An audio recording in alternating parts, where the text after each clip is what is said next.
Entramos al segundo segmento de nuestro programa. Ya decíamos el número 82 de este sábado 6 de julio de 2024 de Periodismo Libre en Vivo, que es un programa que hacemos en vivo y en directo, como se dice en el argot de los medios audiovisuales. Y vamos a abordar ahora otro tema de mucha importancia, como es el de los varios cambios que hizo el gobierno del presidente Gustavo Petro en el equipo de ministros, el equipo de ministros del presidente Gustavo Petro y otros altos funcionarios. Y para ello saludo y también vamos a analizar asuntos referentes a una de las propuestas más importantes del presidente Gustavo Petro, que es el de la constituyente. Y para analizar estos dos aspectos de la coyuntura noticiosa, hemos invitado al doctor Jairo Vladimir Llanos, doctor en Derecho, antropólogo y especialista en antropología jurídica, y lo mismo al doctor Rosenberg Ariza, profesor de la Universidad Nacional del Departamento de Sociología, doctor en Sociología Jurídica e Instituciones Políticas de la Universidad Externado, magíster en Estudios Políticos y en Defensa de los Derechos Humanos y Derecho Internacional Humanitario de las Universidades Javeriana y Santo Tomás, respectivamente. Muchas gracias, doctor Jairo Vladimir Llanos, por acompañarnos en Periodismo Libre. Gracias a ti, Luis Alfonso, una invitación más. Es muy importante estar en medios alternativos y comunitarios, digamos que dan una mirada diferente sobre el acontecer nacional y entonces dispuestos a charlar un poco sobre temas actuales como precisamente lo que hoy está en boga, que es la Asamblea Constituyente. Muchas gracias, doctor Rosenberg Ariza, por acompañarnos esta mañana en Periodismo Libre. Muchas gracias, Luis Alfonso, por la invitación. Realmente muy contento de estar en este espacio y aquí listos para debatir con mi colega amigo Vladimir. Bueno, lo tenemos a usted por primera vez y esperamos que no sea la última, porque Muchas este es un gracias. espacio no solamente de información, de análisis, sino también en el que procuramos hacer pedagogía desde un campo diferente al de los medios hegemónicos, rompiendo un poco la dictadura mediática que existe en nuestro país. Bien, el presidente Petro pues ha nombrado en las últimas semanas una serie de funcionarios. Empezó esta serie de nombramientos con Gustavo Bolívar en el Departamento de la Prosperidad Social, que es un departamento supremamente importante para la política social del gobierno. De igual manera, nombró a Carlos Carrillo en la unidad de riesgos, que es una entidad pues, que ha traído unos dolores de cabezas terribles, fundamentalmente por su misma estructura, por su misma normativa que permite hacer contratación sin licitaciones, y esto ha sido aprovechado por todos los corruptos a lo largo de todos los gobiernos y ha traído muchas dificultades también en este gobierno del cambio. También nombró a Luis Carlos Reyes, que estaba al frente de la DIAN como nuevo ministro de Industria y Comercio, y siguió la serie de nombramientos. Bueno, antes había nombrado también a Alex López como director del Departamento Nacional de Planeación. Y siguió la serie de nombramientos con Ángela María Buitrago, quien estuvo en la terna para ser fiscal y es supremamente conocida, una eminencia en materia jurídica. Fue una de las investigadoras de toda esta tragedia que ocurrió en el Palacio de Justicia, de toda la forma como se desaparecieron numerosísimas personas allí y cómo fue abordado por el Estado colombiano, el gobierno de Belisario Betancur, a sangre y fuego, la toma del Palacio de Justicia por parte del M-19. Ella llega al Ministerio de Justicia. Posteriormente se nombró a Marta Carvajalino en el Ministerio de Agricultura, una muy destacada líder social. Fue dirigente de la Juventud Comunista, fue secretaria general nacional de la Juventud Comunista. Es una destacada investigadora también, académica, con unos planteamientos supremamente interesantes en materia de reforma agraria, y llega a profundizar toda la política agraria del gobierno del presidente Gustavo Petro. También nombró el presidente a María Constanza García, una ingeniera en el Ministerio de Transporte, y uno de los nombramientos más polémicos pues ha sido el de Juan Fernando Cristo como nuevo ministro del Interior. Doctor Jairo Vladimir Llano, ¿cómo analiza usted esta serie de nombramientos?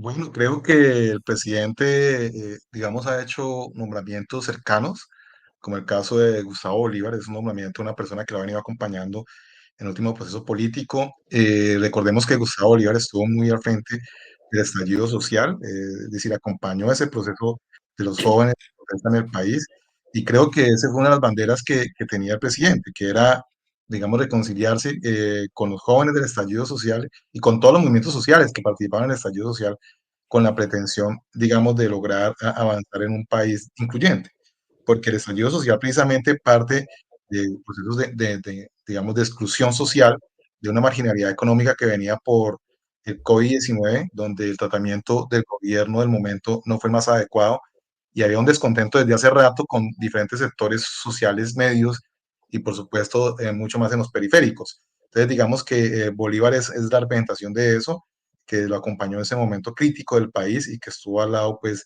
de esa juventud que protestó, especialmente en Cali y el Valle del Cauca. Digamos que en el país se dio, pero tuvo un énfasis en Cali y el Valle del Cauca, y creo que ahí es por eso que lo nombra. Alexander López, pues también ha venido trabajando y estuvo como senador en ese momento en Cali cuando el estallido social, y digamos que logró reivindicarse con los sectores sociales, apoyándolos también como senador. Entonces, digamos que hay dos nombramientos que surgen, digamos, del proceso de estallido social y que es lo que el presidente desde el inicio de su campaña también siempre lo dijo, había que reivindicar como una forma de impulsar las formaciones sociales y económicas.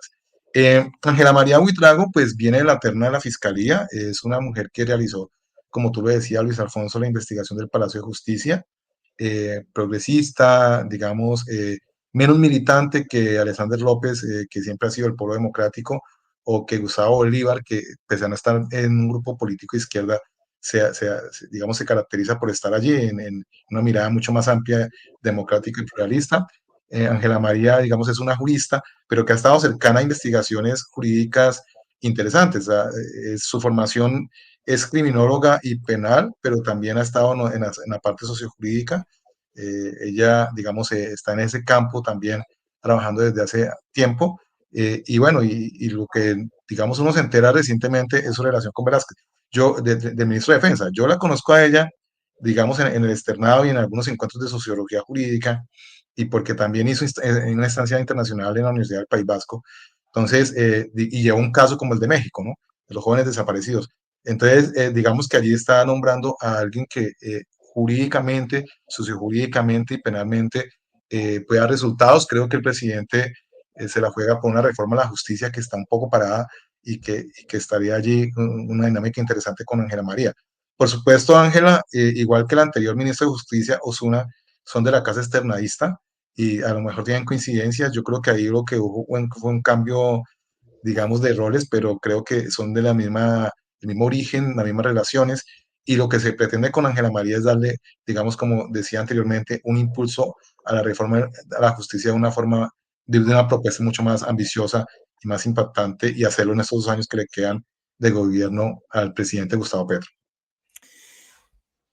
Doctor Rosenberg Ariza, ¿usted cómo ve estos cambios? ¿Cree que Juan Fernando Cristo es el hombre adecuado, pertinente para liderar la constituyente, o lo lleva allí el presidente Petro fundamentalmente para que con toda su experiencia como político en el Congreso, que lo maneja supremamente, en el que tiene mucha experiencia, pues, lo lleva allí para que trate de sacar adelante las reformas sociales, habida cuenta esa terrible oposición que las reformas a la salud, la laboral, la de educación, etcétera, que son las reformas medulares del gobierno del presidente Petro, ha encontrado en las bancadas de la oposición dedicadas al filibusterismo parlamentario para torpedearlas. ¿Usted qué piensa?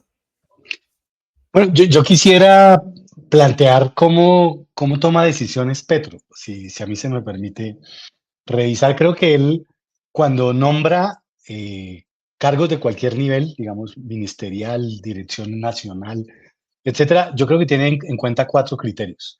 Uno que yo llamaría los de su círculo de confianza, entonces ahí creo que está claro quiénes son los de su círculo de confianza, lo que algunos llamaríamos del círculo más íntimo, entonces ahí está Bolívar, ahí está la ministra de Transporte, y hay un círculo donde están las personas de su absoluta confianza. Hay un segundo círculo que es donde está la gente que él admira políticamente, y la gente que, curiosamente, al que algunos no lo crean, yo sí lo creo, Petro respeta políticamente, y digamos, ese es el segundo círculo. Y Petro efectivamente, por ejemplo, nombró el ministro de Defensa porque es una persona a la que él respeta, no es de su círculo 1, es de ese círculo 2.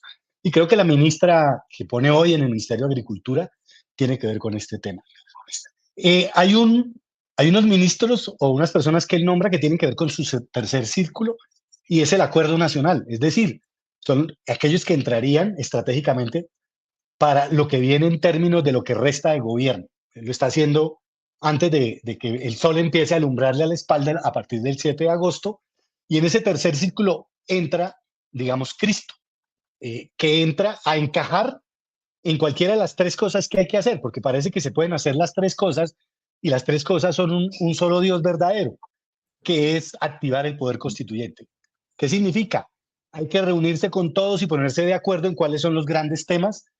Él ya propone 9 temas, están sobre la agenda. Cristo se oponía a la constituyente. Cristo realmente se opone a la asamblea constituyente, pero es que si Cristo, si Juan Manuel Santos, si Uribe, si Cabal, si quien quiera se opone al tema que sea, pues muy bien que se opongan, pero digamos, finalmente, oponerse a esos temas, nadie puede oponerse al poder constituyente cuando está activado. El pueblo está pensando, cuando el pueblo piensa, pues yo creo que los que están en el poder deben estar un poco asustados como está pasando con toda la clase política del país.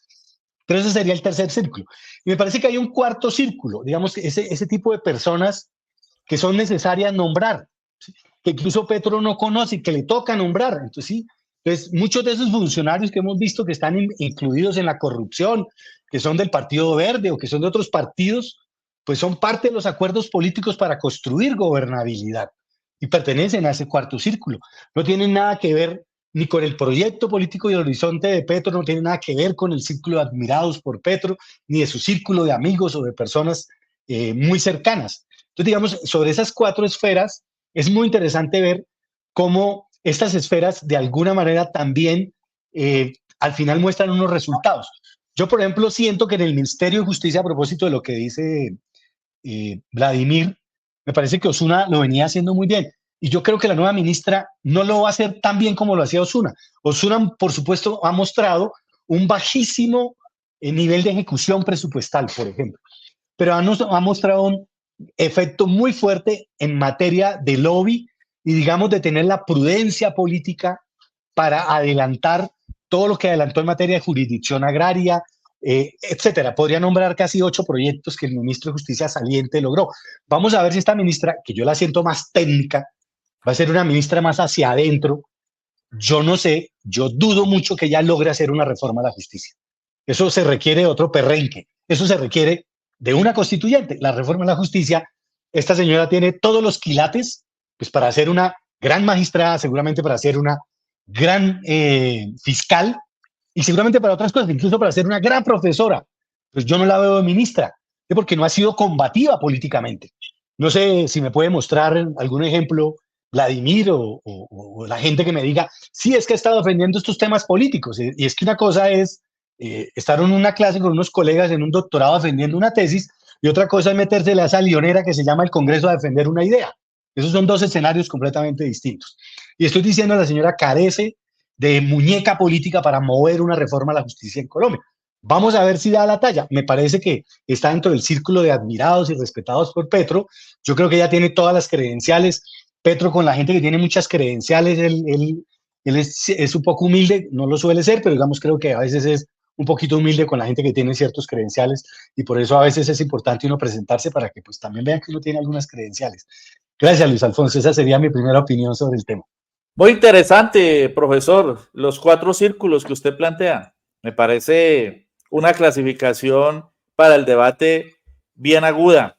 Pero ustedes creen que estos cambios en el gabinete, en el que por lo menos desde mi punto de vista quedaron faltando otros, como la ministra de Educación, que flaqueó en todo el debate sobre la reforma de la educación y personalmente es mi posición, a ella se puede atribuir también la terrible confusión que hubo al final cuando el uribismo impuso los llamados micos en el trámite que venía de la Cámara de Representantes relativamente bien, pero que allí fue destruida por lo que introdujo el uribismo. Y creo que la ministra de Educación no estuvo a la altura, y también en relación con lo ocurrido con la designación de ese proceso tan escabroso de designación del rector de la Universidad Nacional, creo que tampoco estuvo a la altura.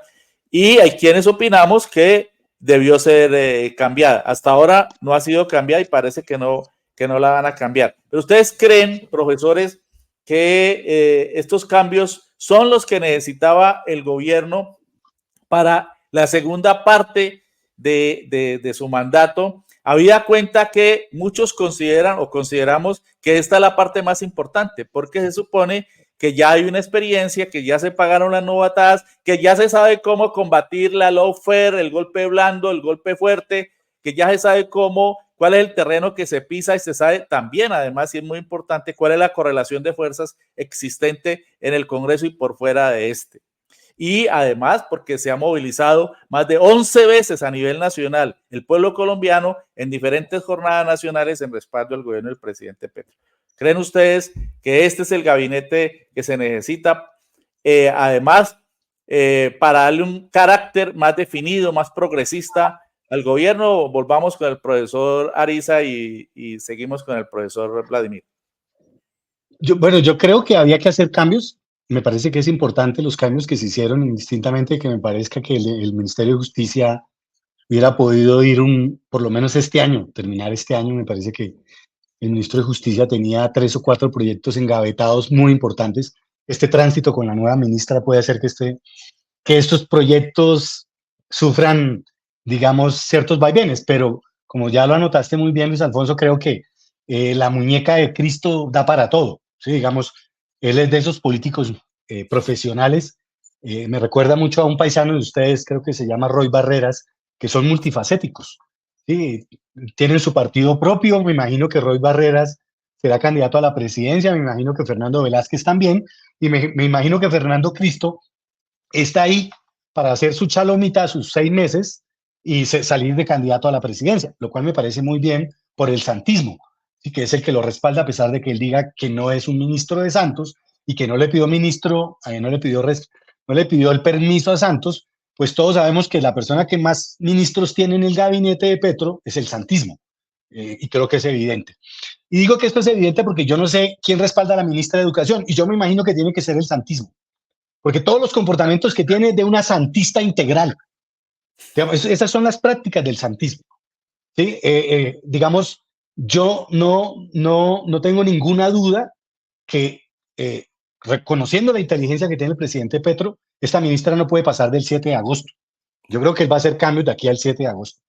Creo que FECODE, creo que la Universidad Nacional, es decir, el movimiento profesoral colombiano, el movimiento estudiantil, tenemos la absoluta certeza, primero, de que esta ministra no es ingenua. Es decir, a mí no me pueden echar el cuento de que la señora, junto con la señora Pizarro, no estaban negociando de manera clara y no sabían exactamente qué estaban negociando con el Centro Democrático en ese proyecto de ley que se hundió. Y me parece que lo que se negoció allí incluye negociar los principios esenciales del proyecto educativo que tiene Petro en la cabeza. Y que me da la impresión a mí que la Pizarro no lo entiende, seguramente porque nunca estudió en una universidad pública, y que me da la impresión que la ministra no ha terminado de entender a Petro, ni lo va a terminar de entender, como le pasó al anterior ministro de Educación, que también es candidato a la presidencia de la oligarquía de este país.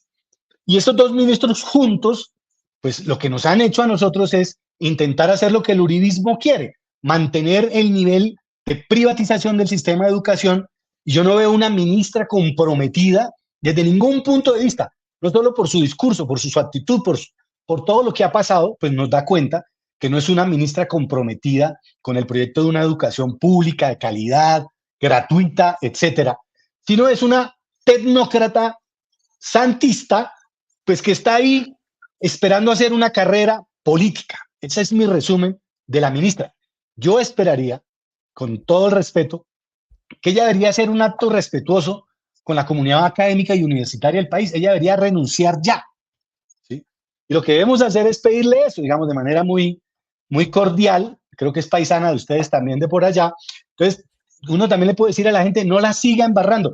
Es que si puede que se quede un mes más, no va a ayudar mucho. Entonces, me parece que es muy importante, por ejemplo, en el caso de esa ministra, yo estaría de acuerdo, digamos, en que algunos ministros puedan llegar hasta diciembre, pero creo que el próximo año Petro tiene que tener un equipo completamente pensado en función del poder constituyente y que estén realmente comprometidos. Ministro que no esté comprometido con eso, mándelo de embajador como al primer ministro de transporte, mándelo a Suecia, mándelos lejos, mándelos a África, ¿sí? Y allá están bien, como a Benedetti. Gracias. Jairo, Vladimir, adelante.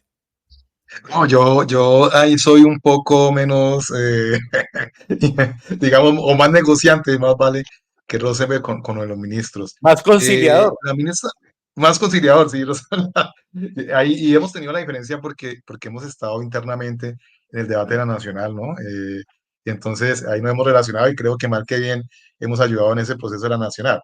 Y claro, pues Rosenberg es profesor, digamos, de la nacional. Yo soy un profesor externo también de una universidad pública, ocasional, pero digamos que tenemos relaciones muy cercanas a esta universidad, que digamos que hemos trabajado en varios proyectos y encuentros, ¿no? De antropología jurídica. A ver, y sociología jurídica. Yo diría que la ministra Aurora, para mí no fue tan nefasto, en mi punto de vista, vuelvo y repito, porque Rosenberg tiene otro punto de vista, lo de la nacional. Para mí creo que lo que salvó la rectoría de hoy, que tenemos, digamos, como rector en la nacional, fue la ministra, porque los votos, los primeros votos, digamos, que tuvo el rector hoy, fueron los 3 del gobierno.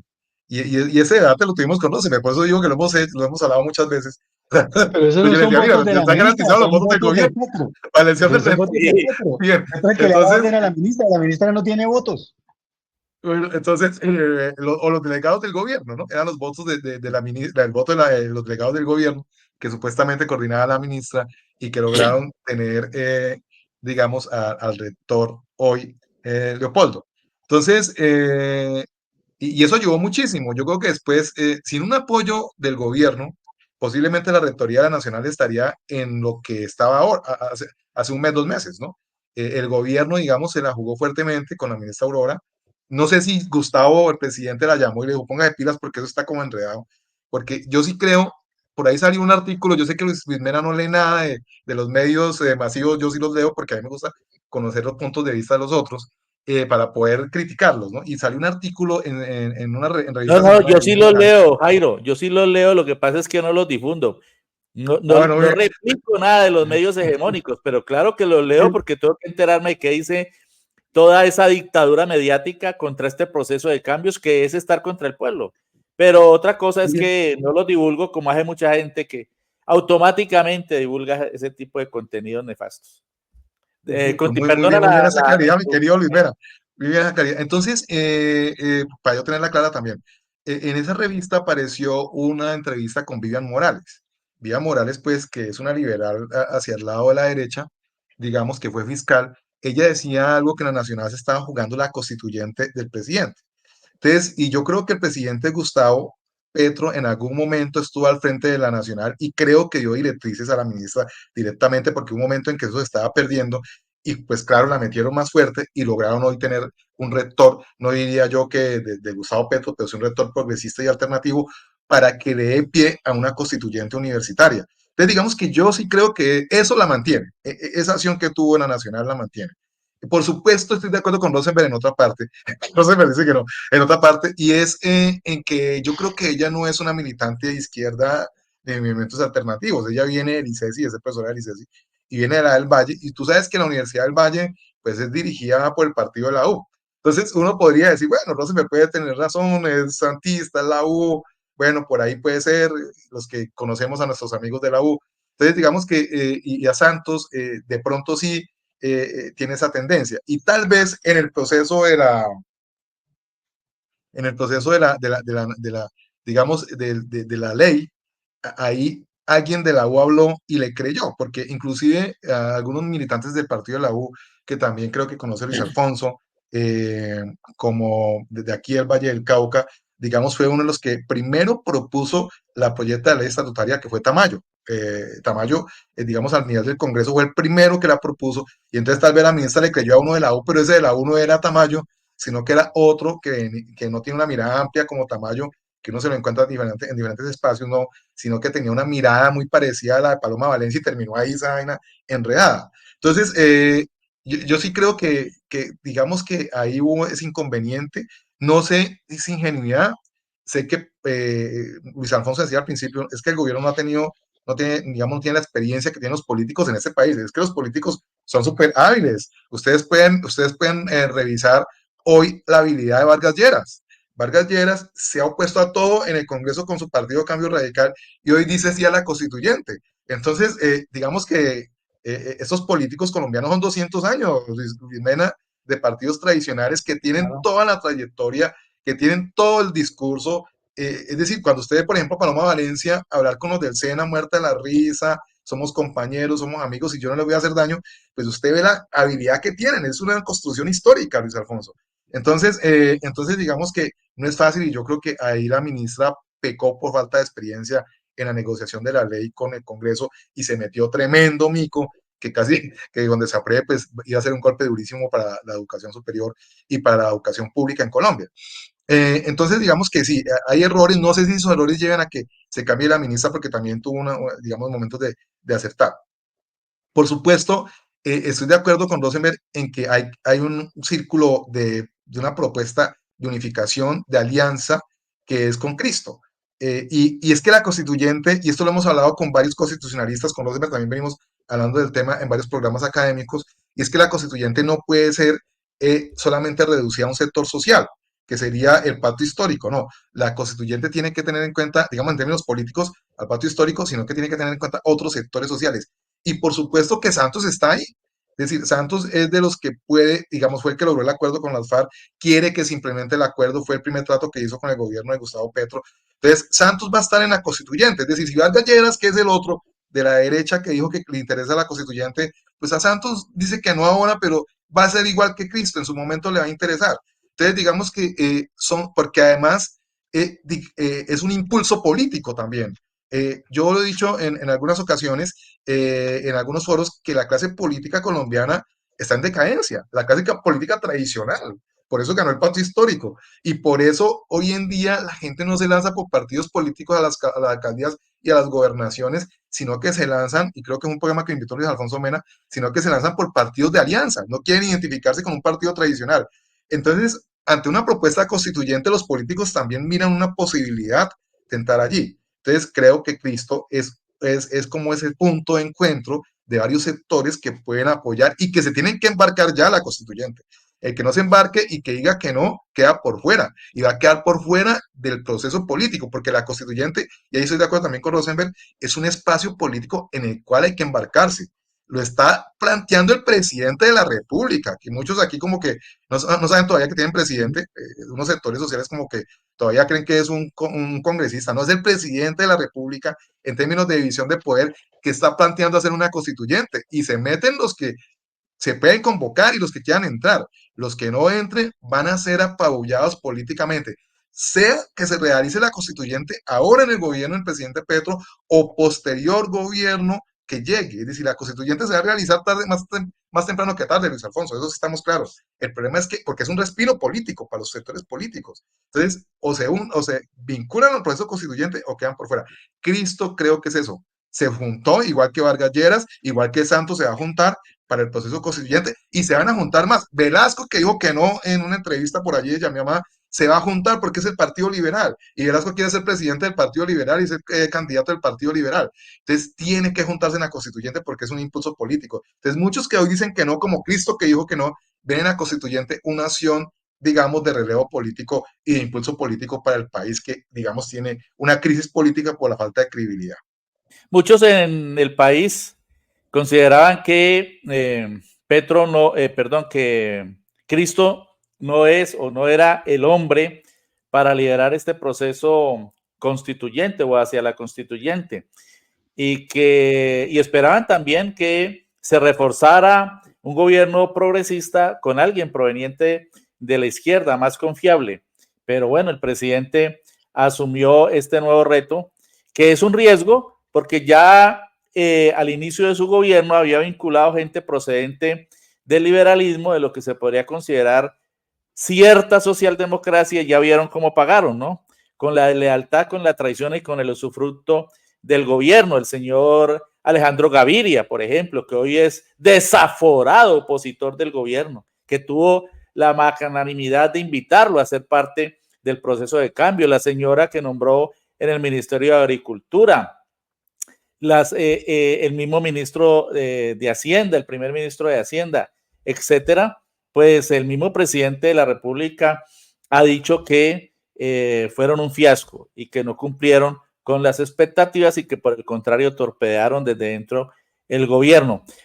Pero entonces pasamos ya directamente al análisis del otro aspecto que nos congrega en este segundo segmento de Periodismo Libre en Vivo, y es el de la propuesta de la constituyente. El presidente el 15 de marzo lanzó esta idea aquí en Cali, en Puerto Resistencia, ante una enorme multitud.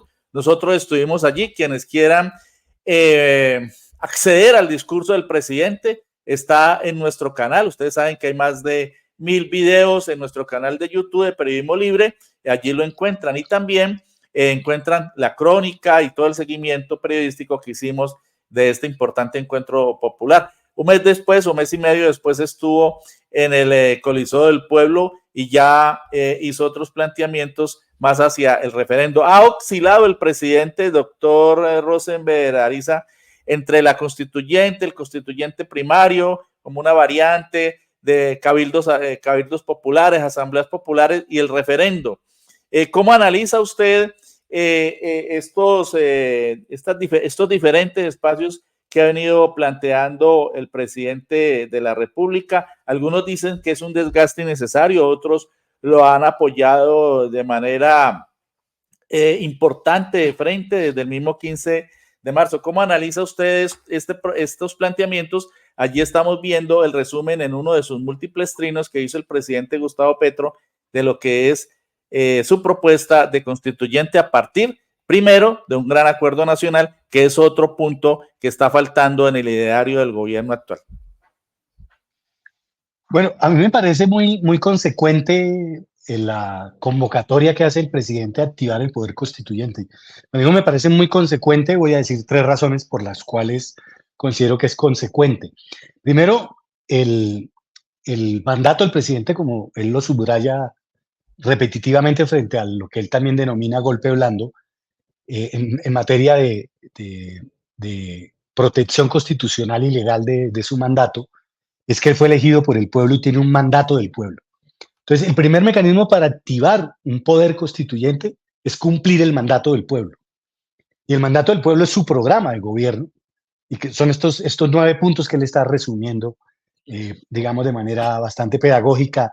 Afortunadamente no fueron los 10 mandamientos, fueron los 9 planteamientos. Entonces, eso me ayuda mucho a los que somos un poco, digamos, no tan creyentes. Pero este aspecto me parece que es importante subrayarlo. Lo elegimos, y los que lo elegimos estamos esperando que él cumpla el mandato para el cual lo elegimos. Me permite activar poder constituyente. Segundo argumento, el poder constituyente es la posibilidad directa que tiene el pueblo de realizar sus principales demandas, sus principales necesidades, en mayúscula, sus grandes necesidades. Por ejemplo, queremos un sistema de educación y de salud que realmente le sirva a todo el pueblo. Entonces, por eso él lo pone como uno de los puntos fundamentales. Pues tenemos un Congreso que forma parte de un constituyente derivado, que forma parte de una representación que no es directa. Pues el pueblo puede decirle: señor Congreso, y yo estoy completamente de acuerdo con la idea de activar el poder constituyente, y en la activación del poder constituyente creo que va a ser necesario en algún momento pedirle al Congreso que suspenda su trabajo como Congreso. Ojo con lo que estoy diciendo, no voy a destituir el Congreso, vamos a hacer una suspensión del Congreso para que tenga plena vigencia. Primero, lo que va a ser el gran acuerdo nacional, y segundo, lo que el poder constituyente va a plantear. ¿Esto qué significa? Que se crea un escenario de constitución, de posibilidad de que el constituyente primario se exprese. ¿quién impide que se exprese el constituyente primario? Pues el Congreso.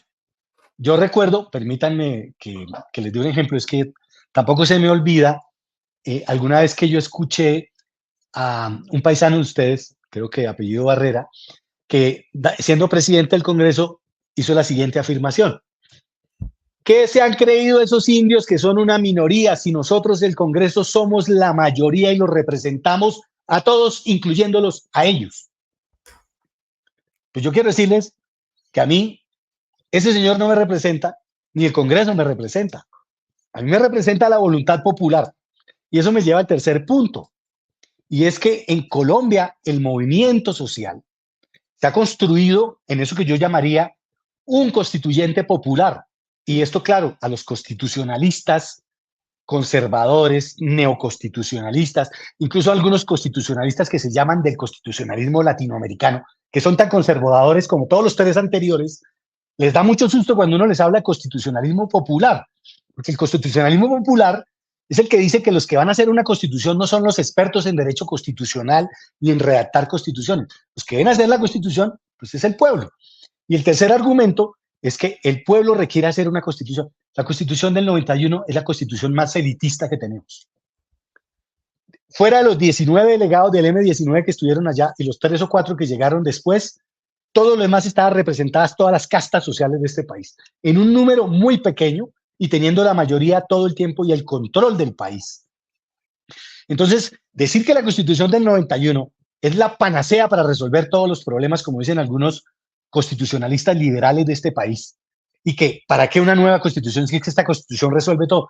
Esa Constitución obedece a un pacto político donde la combinación de las distintas fuerzas de los 90, eso ya fue superado. Hoy estamos en otras condiciones. Y hay algunos que nos dicen, profesor Ariza, pero es que la correlación de fuerzas, mire el uribismo. Pues perdónenme, yo nunca había visto tan golpeado al uribismo. No tienen candidatos. No tiene, ninguno de los candidatos, perdónenme, del uribismo tiene con qué salir al cuadrilátero político de hoy. Ahora, también quiero decirles que tampoco el petrismo veo candidatos con mucho peso. Lo que estoy diciendo es que también creo que es posible, por lo menos desde mi punto de vista, que sería muy importante pensar en que se requiere un Petro por 4 años más. Ese es mi último argumento. Gracias. O sea que usted es partidario de la reelección. Recientemente tuvimos aquí un debate también en una entrevista que hicimos con Isabel Cristina Zuleta, quien impulsa la posibilidad de una reelección. Pero el presidente ha sido enfático en que la constituyente no es para la reelección. Doctor Jairo Vladimir Llano, ¿qué opina usted? Bueno, primero que todo decir que, bueno, voy a recordar las palabras de Vivian Morales que no la alcancé a decir. Ella decía, eh, el, la constituyente del presidente Petro, dijo ella, ya inició. Y miren lo interesante, estoy de acuerdo con ella, porque ella dice que inició en la nacional, que fue por ahí donde inició el proceso constituyente, digamos, del presidente Petro. Con Rosemary hemos hablado de algo que se llama el ambiente constituyente. Es decir, hoy estamos avanzando paulatinamente a un ambiente constituyente, ¿de acuerdo? Es decir, estamos llegando, le digo tal el ambiente, que hoy en CNN, en la mañana, apareció el informe de la constituyente de Petro, en CNN, en Estados Unidos. Entonces, ya hay un ambiente, digamos, hacia la constituyente, Universidad Nacional, medios de comunicación comienzan a debatirlo, partidos políticos comienzan a llegar, es decir, ya se está construyendo el ambiente y desde hace rato, porque ustedes miran, primero fue Álvaro Leiva por allí diciendo algo, el presidente también, Álvaro Leiva sigue diciendo que sí se puede, que no hay necesidad de ir por el Congreso, Cristo dice que tiene que ir por el Congreso, esos son debates preconstituyentes, son ambientando el proceso constituyente. Es decir, ya estamos metidos en eso, Luis Alfonso. Es lo que yo digo. Es decir, yo creo que ya no hay opción de irse para atrás. El proceso constituyente está andando. El presidente habla de constituyente con puntos porque hace rato también viene hablando de esos puntos. Viene ambientando el proceso constituyente y cada vez tiene menos posibilidades de devolverse. Cualquiera que vaya a ser candidato presidencial tiene que hablar de constituyente para apoyarla o para no apoyarla. Y aquí viene algo muy importante. Rosenberg tiene razón en algo. La constituyente del 91, que hoy dicen muchos, que fue muy democrática, que fue popular incluso, los senadores de la derecha del Centro Democrático dicen que estamos con una constitución popular. A mí me pareció complejo escuchar ese término en ellos, ¿no? En Cabal, en Paloma, diciendo, no, es que esta constitución es constitución popular. Yo, ¿qué entienden por popular, no? Porque nunca han hablado de lo popular. Entonces, la constitución del 91 dicen que es una constitución popular, pero aquí vienen algunos reparos. La constitución del 91, por ejemplo, solamente tuvo como dos representantes de los pueblos indígenas, dos o tres, dos que eran indígenas por circunscripción especial indígena y uno que era delegado del desarmado Quintiname. Entonces, ¿y los pueblos negros cuántos tenían? ¿El movimiento negro cuántos tenía? Ninguno. Y estamos hablando de 10 millones de personas, Luis Alfonso. Entonces, digamos que de 10 millones de afrocolombianos, que es un 30%, un poco más de la población colombiana, 20 al 30% de la población colombiana, que no está incluido en la constituyente del 91 y que los dejaron por allá una ley pequeña sobre negritudes. Ni siquiera quedó como artículo constitucional. Entonces, sino que tenía que desarrollarse con la ley 70 del 93. Entonces, la población negra no estaba representada. Pero vamos a hablar del campesinado. Menos, es decir, si los indígenas estaban medio representados, la comunidad negra no estaba, el campesinado estaba anulado. Y el campesinado en Colombia es mayor población que la comunidad negra. Es decir, ¿cómo es posible que el campesinado no esté representado en la Constitución del 91? Y ahora hablemos de otros sectores sociales. Las centrales obreras, la CUT se había inaugurado en 1985 y en el 91 estaba ya medio madurita y no participó en la constituyente de la central obrera, la CUT.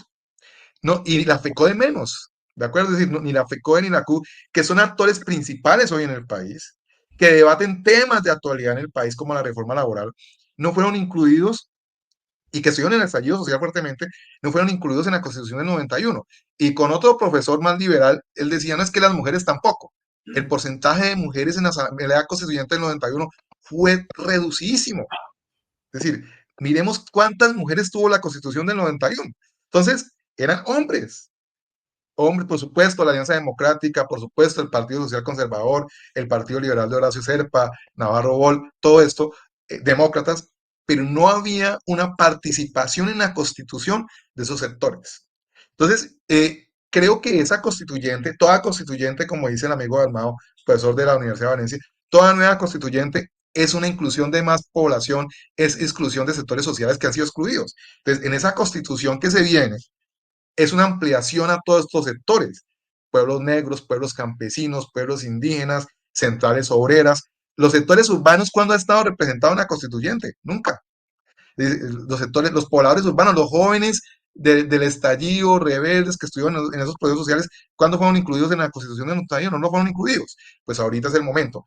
Bueno, y también hay otra cosa interesante, y es que la constitución del 91 fue resultado del proceso de paz con el M-19 y otros sectores es guerrilleros, como acaba de decir con Quintilame, y esto hoy en día está llamando a otros sectores que lo apoyan, insurgentes que hablan de paz como el ELN que está diciendo queremos la constituyente, o como las disidencias de Iván Márquez que dicen también queremos la constituyente. Entonces, mire todo lo que está confluyendo en la propuesta de la constituyente. Mire todos los factores, es decir, hay un ambiente constituyente interesante. Para terminar, yo no estaría de acuerdo con la reelección, porque ese es un debate jurídico importante, pero si se lanza la constituyente antes de que termine el periodo de Gustavo Petro, puede haber una expansión del periodo.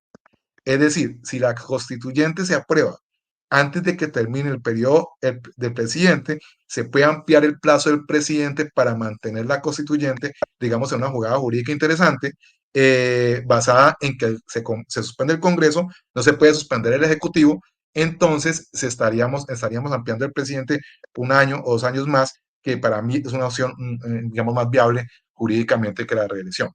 Entonces, pues bueno, no sé, ahí es una inquietud ahí para el debate que tenemos con los de la reelección, y yo digo que extensión del periodo presidencial de Gustavo Petro.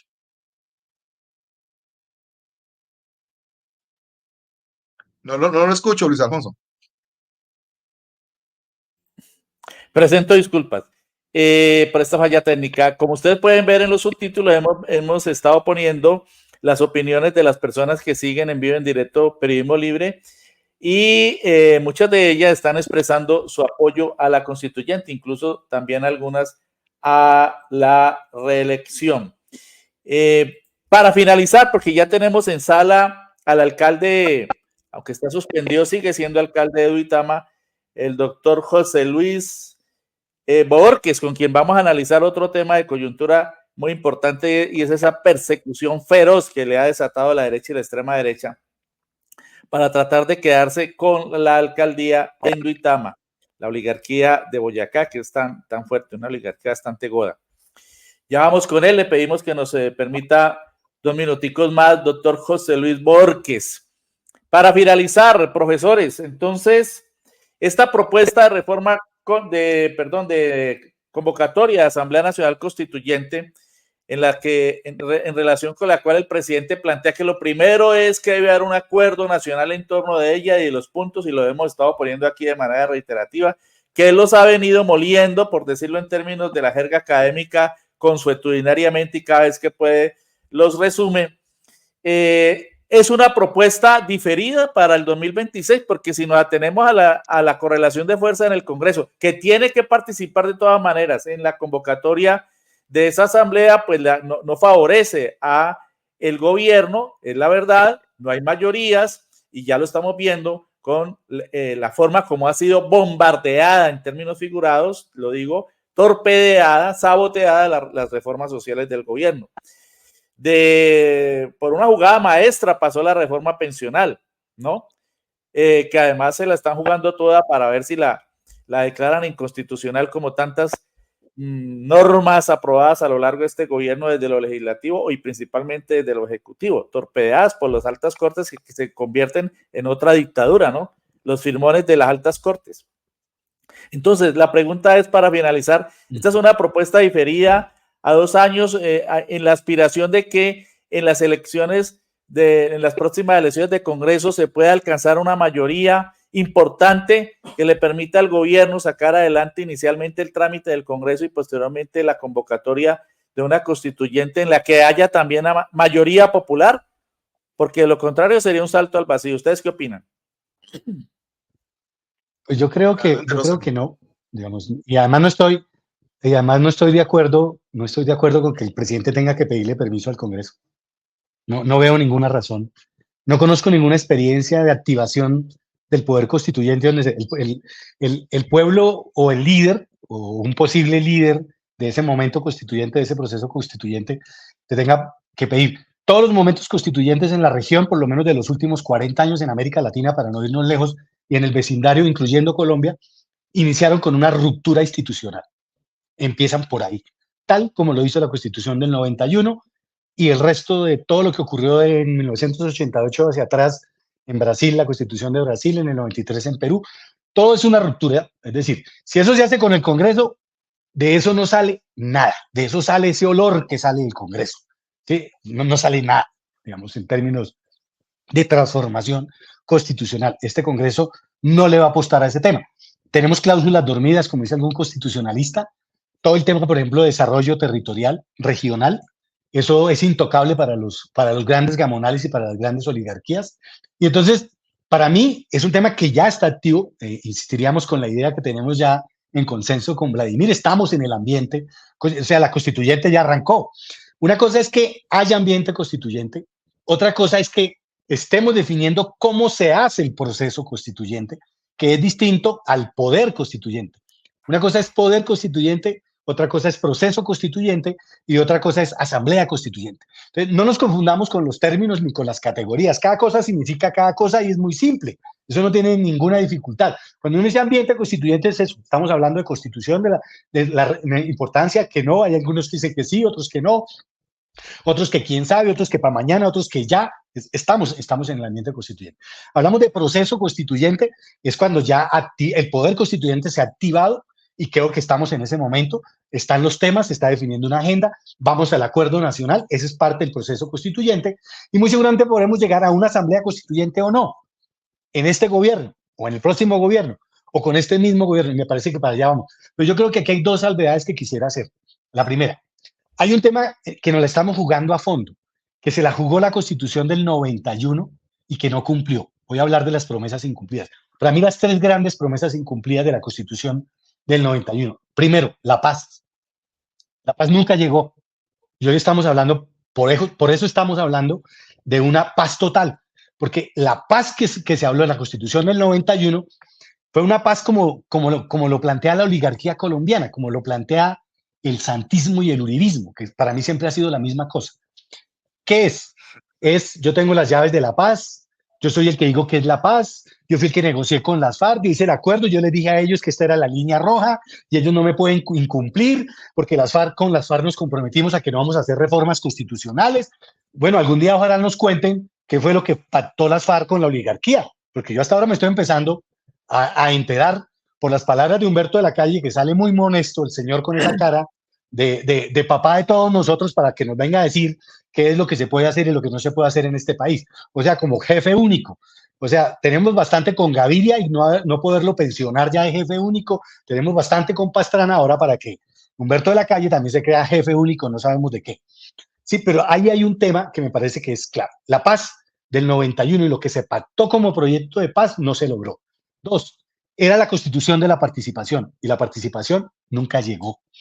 Y tres, el tema de las regiones. Entonces, para mí los procesos constituyentes son procesos regionales. Lo que está activado son los procesos constituyentes. El Pacífico está en proceso constituyente desde el levantamiento popular hasta hoy. Cali es una ciudad en poder constituyente. Por ahí empezó usted, Luis Alfonso, y lo dijo clarísimo. Ese día nosotros estábamos también con Vladimir allá, en ese mismo lugar. Por pura coincidencia estábamos ese día allá cuando el presidente lanzó la constituyente. ¿Qué está haciendo Cali? Cali es una ciudad constituyente. Y ese proceso que está viviendo Cali empezó con el levantamiento popular. Entonces, creo que los procesos constituyentes regionales van a ser fundamentales porque la Constitución del 91 no cumplió estos temas de orden territorial y de este tema de realmente garantizar, yo no sé si mayor autonomía o un federalismo. Y eso va a tener que juntarse. El momento constituyente, llámese como se llame en su concreción, debe lograr algo que está en el punto 9 del presidente Petro, por lo menos desde mi interpretación como sociólogo político. Y esto requiere tener una ley que cierre todos los procesos de paz. Si me permiten la expresión, una ley de cierre con las FARC, o sea, para decirlo de alguna manera puntual y concreta. Cerrar esa entelequia que se llama la JEP. Eso no debe ir más. Eso hay que cerrarlo. Eso ya me parece que se convirtió en otra cosa. Eso no tiene sentido ya. La justicia transicional ya cumplió y eso tiene que llegar a una ley de cierre. Y si vamos a negociar con el ELN, y si vamos a negociar con todos los actores armados, esto tiene que bajarse a lo territorial y tiene que construirse un modelo nuevo de sociedad y de modelo político. Y ese es el desafío que tenemos. Esta es una constituyente que no se va a circunscribir a eso como quería Correa en Ecuador con la constitución de Montecristi. Es que, muchachos, yo quiero que esto se haga en 6 meses y por eso echó a Costa y echó a un montón de gente, porque es que en Colombia lo lograron en 6 meses y yo también quiero una constitución de 6 meses. Eso no va a ser una constitución de 6 meses. Claro que tampoco espero que se haga la constitución de Maduro, que ya lleva 3 años, ¿sí? O que más o menos va a terminar el periodo. Yo no sé si esa es la forma que Petro se quede 4 años para que podamos hacer todo eso, pues me parece bien porque eso hay que hacerlo. Ahora con Petro o en los próximos 50 años, pero tenemos que hacer las cosas que son las asignaturas pendientes, que por lo menos para mí están esas 3, muy puntuales. La paz, y en esa paz no cumplimos, todo el tema del desarrollo territorial y todo lo que hemos dicho en materia de estas transformaciones que están planteadas ahí, incluyendo la justicia. De participación, decía usted, segundo tema. Participación, exactamente, que realmente la gente pueda participar y tengamos todos los mecanismos reales para que se puedan tener en cuenta esas decisiones del poder popular. No ha habido paz, no ha habido participación y no ha habido reformas territoriales. Territoriales. Eso es muy importante. Doctor, algo muy importante. Jairo Vladimir, su conclusión. Para terminar, sí. Algo muy importante. Es decir, en constituyente ya estamos, Luis Alfonso. No sé si quedó claro esto en el programa. El ambiente constituyente ya estamos. Es decir, eso tiene que quedar claro. No estamos en otro contexto, sino en un ambiente constituyente, por lo menos, y por eso estos debates y por eso hemos venido, cada vez nos citan más a Miami para que hablemos del tema. Entonces, digamos que estamos en ambiente constituyente y vamos a un proceso constituyente. Eso está claro, ¿de acuerdo? Es decir, no nos vamos a devolver Y la constituyente es inmediata, el proceso inicia y es inmediato, no hay que esperar 2 años, no. Con Congreso o sin Congreso se va a realizar. El Congreso le van a dar la oportunidad. Mire, Congreso, apruebe el proceso constituyente. Si no lo acepta, el perjudicado es el Congreso. Entonces, porque el Congreso es resultado de los electores. Entonces, vamos a ver qué pasa allí. Y si no lo acepta, pues se hace por otra parte. Algo importante, la Constitución del 91 no logró acabar con los problemas de desigualdad en Colombia. Es decir, y sobre todo, el gobierno se la juega muy bien con la reforma agraria. Precisamente en el país de España acaba de salir un artículo sobre la concentración de la tierra. Y Colombia, en América Latina, es el país de mayor concentración de la tierra. El 80% el 1% de los propietarios tienen el 80% de la tierra. Entonces, se construyen mitos de que los indígenas, no. El 80% de las tierras están en el 1% de propietarios. Hay una concentración de la tierra y es de la concentración de la tierra más alta en América Latina y eso ya es grave. Desigualdad, población pobre y población vulnerable. DANE, actualmente está saliendo en los medios de comunicación. 66%, 68% de la población colombiana está entre la pobreza y la vulnerabilidad. Solamente tenemos un 30% de clase media y un 2% de clase rica, según el DANE. Es decir, imagínense los niveles. Y el presidente está diciendo, somos los países más desiguales del mundo. Aquí están los datos de la ONU, están los datos de tal parte, de tales instituciones.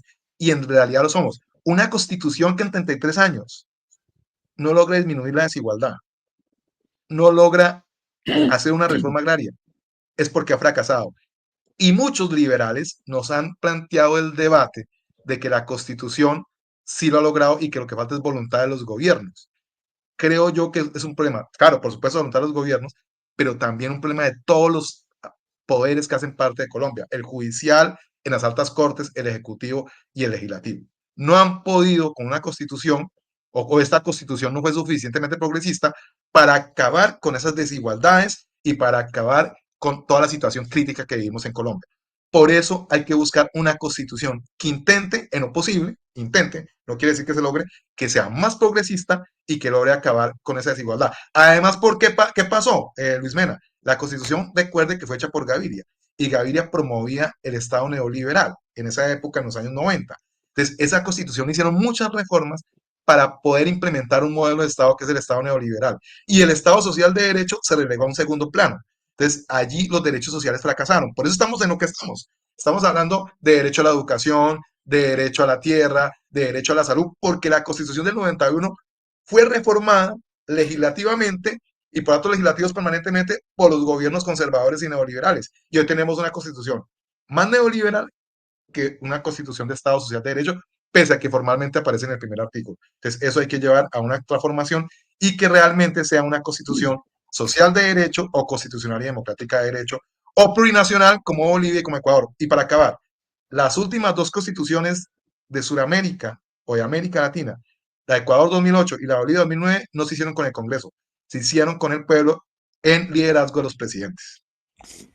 Pero me quedo con este planteamiento del profesor Jairo Vladimir Llano, en el sentido de que esta constituyente no es lo progresista, esta constitución del 91 no es lo progresista que se ha pensado, lo cual contradice mucho lo que ha planteado el presidente Gustavo Petro, en el sentido de que su principal programa de gobierno, lo dijo en la campaña muchas veces, era defender la constitución, pero él mismo en este proceso se ha dado cuenta que ha sido vuelto una colcha de retazos que requiere de ir a planteamientos primigenios y sobre todo se ha dado cuenta más a partir de la forma como han sido saboteadas las reformas sociales que ha planteado en el gobierno, y lo cual concatena también con lo que ha venido planteando el profesor Ariza. Aquí el doctor Luis Carlos Domínguez, jurista, defensor de derechos humanos y de presos políticos en Bogotá, dice que no basta decir que el Senado es de bandidos y corruptos para concluir que el presidente con el constituyente primario puede hacer